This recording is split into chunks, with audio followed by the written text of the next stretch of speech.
Just wanted to show quickly on the relays how you can tell someone got in here. If you notice on the new one, you got that little bar there so that the little clip secures that in there, where on this one, both sides have been broken. So that tells me that someone's been in here to try to do some stuff. So could be why there was some problems. Another thing I like to do is I pull all the power transistors. I'll check them out, even though these ones aren't blown, but I'll check them out. But look, there's like no heatsink compound left on this at all. And it's another thing that, when people say things are gone through, but they really haven't been gone through all the way, kind of gets frustrating. So I'm going to pull these off one by one, check them, clean it, new heatsink compound, and back together. Okay, have the transistors back in. I marked down. I'm not sure about the two NPNs here on the bottom. They came out as 7 and 8 on their gain. I'm gonna look that up and see if that's going to affect anything and what the factory specs were. Back, have the amplifier all installed. I have the probes hooked up. I have my dummy load resistors hooked up. Have the meter again. So let's see what we have here. Let's see if we had some good luck. Relay clicks. Let's see if the channels are tracking together here. Start bringing them up. Look pretty good. I'll go up just before the clip in on that. The blue one is the right channel. It's still clipped a little bit earlier than the other. But we're at 17. Actually, right about there. It's at 17.5. So take that, times it by itself, divided by 8. And it's going to be right about 38 watts a channel. That's what this thing is rated at. So, all right, so we have success. Going to hook it up and test the sound. I'll let you know how that goes. I don't want to be knocked by YouTube for music infractions.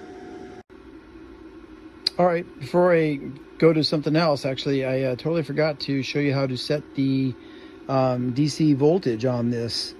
So what it says on the instructions is to hook up our voltmeter to J714 and J716, and we will adjust the trimming resistor R733, which is right there. We'll adjust that to 14 volts, and you see back here I have it hooked up. We have our voltmeter. Glare from the fluorescent light up there. Sorry about that, guys. Set to millivolts, because we're going to go to 14 millivolts is what we're going to go to. Let's turn that so it's not being seen like that. So anyway, let me turn it on and we'll see where we're at.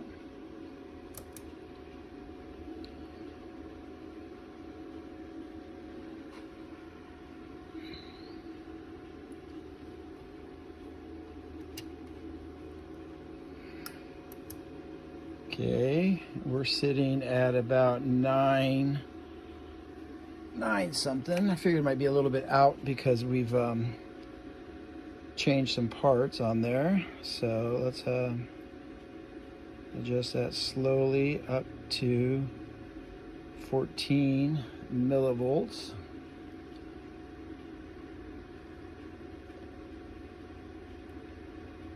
A little too much right there. There we go. So I'm going to let that sit for a little bit. Then I'm going to do the other side. And I'll let you know how that goes. All right, thanks. Okay, I went out, did some yard work for about 20 minutes. Most of it is watering. But you see she creeped up to about 16.1. So we'll bring it back down just a little bit.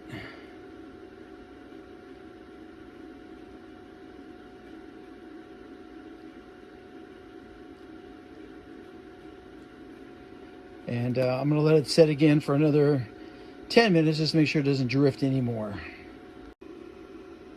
And after another 10 minutes, it's holding pretty steady at 14, so millivolts. So I'm gonna go ahead and do the other stuff, and I won't bore you with that. That's like watching paint dry, watching meters and stuff. So I'll catch up with you when I start on another section.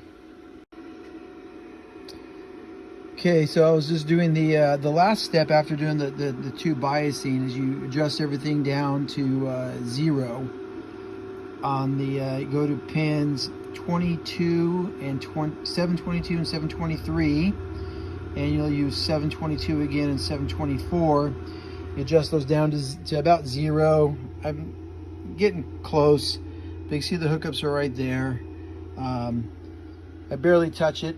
I should have cleaned the pots a little bit more probably. I did spray them once and went back and forth.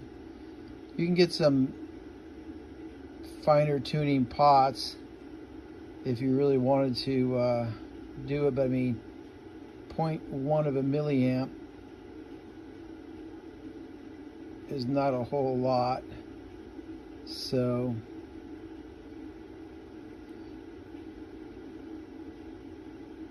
we're gonna sit right in this range right here. So if you have any questions, drop me a message on that stuff, or setting your DC voltage and setting your bias. Okay, I've taken the faceplate off, and I thought, well, I'll just show someone for a tip. You have this brass, it's considered a washer, but it helps hold the plate on, the faceplate.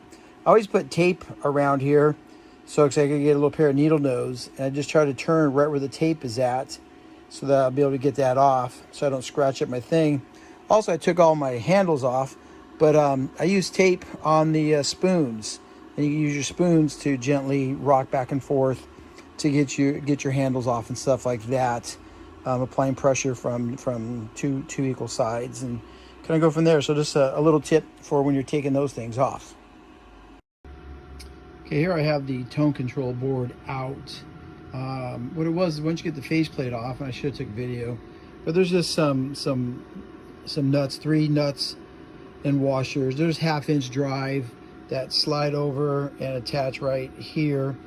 They keep that intact there. Just get a 1/2-inch, nut driver, and you can get those off real quick. And then gently had to cut a zip tie to take some strain off of some of the wires, and then just carefully pull it till it gets out, and then flip it forward here. A little dirty. I'm not seeing, I thought there might be some tantalum capacitors on here, but I'm not seeing them on this one. So, but I'm going to change these capacitors, and then I can get in to the bottoms of the pots here down below, and I could clean them out really well with some contact cleaner, and then some F5 to have those in good shape. So, all right. And just wanted to show, so you can get the pots out from back here. Be very careful if you're going to take them all the way out. 2 of the tabs are always bent over, like right here, the 2 middle ones. So you've got to get the solder, with your solder sucker off really well first. Work it gently without lifting a trace, and then work that tab up, straighten it out, get a little pair of needle nose, and make sure all the solder's off. And then it'll slide out. Now I can really clean it down here on the bottom and make sure these pots are nice and clean. Okay, tone board is back in. All new caps put in. Audio grade down there for the whole sound tone section. I also redid the this input board. I'm not sure what they call them, Marantz, because it's got part of the phono board on there too. Phono and something else. I'd have to look up the exact name.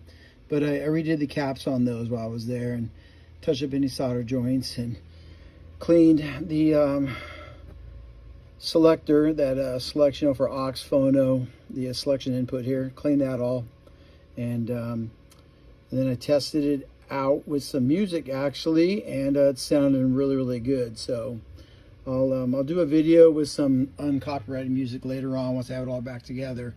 I think next what I'm going to do is I'm going to take the bezel off here, and I think there should be some paper on the back. Having a brain fart, but anyway, I'll get it off. I'll show you how it gets yellowed, and then I redo it. So all right. Okay, the word I was looking for was vellum. I don't know why I had such a brain fart on that, but anyway, this one does not have vellum on the back of the radio station, the dial plastic.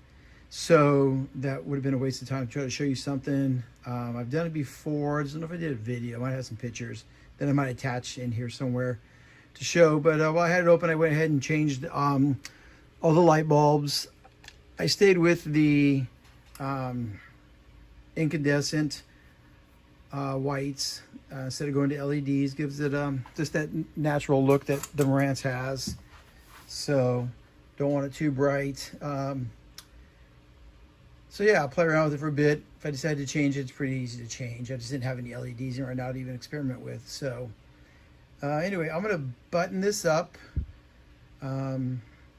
because I have some other things to do, and I'll get it in where I can test it and give you a little bit of the sound quality, even though, you know, using a camera with a single microphone and then people listening to it through their phones or whatever, it doesn't always give you the best actual quality of what it sounds like. But we'll do a little music so you can see what what it looks like, or what it sounds like. I'm sorry, you can't see music, you listen to it. All right, I will be back again with another video. Just wanted to show, and I didn't even do all the caps yet. I still have the tuner to do, but like I said, I still have another project I want to get going before I leave for work for my 5-week hitch. And I at least wanted to have this receiver and the other one that I picked up that were supposed to be working that aren't fixed. And then I'll do the tuners later on when I get back in October. But I just wanted to say, hey, you know, here's the capacitors. I think there was 34 of them I counted. I forget. I'm sure someone can count on it here and correct me if I'm wrong, but just shows you, you know, and I was into it about 6 hours with all the proper cleaning, things like that. So it does take a while to do these things right. So be careful when you're out there buying them and people say, oh yeah, I passed the bill of health from some technician, some electronics place, and they haven't really gone through them, you know, the way they should. Or at least the way I like to try to go through them. So just take that for whatever you think it's worth, and happy hunting on your stuff. And like I said, I'll have a video at the end of this one to give a little demonstration of the sound. Okay, so I got the 2238 set up in the house. Tell the difference between that and the 2325, huh? Yeah, quite a difference. A lot of weight too. So anyway, you see she powers up just fine. I've got her hooked up, but what I'm going to do is I'm going to end the video here, and then I'll do a part 3 that I'll show it playing. That way this whole video doesn't get dinged by Facebook, because I couldn't find a non-copyrighted record that I have, and I'd have to use my phone, but I use my phone for my camera because I'm too cheap to go buy a regular camera. So there you have it. I'm a cheapskate. But anyway, check out the next video. I'll have it playing some Steely Dan. Thanks, guys.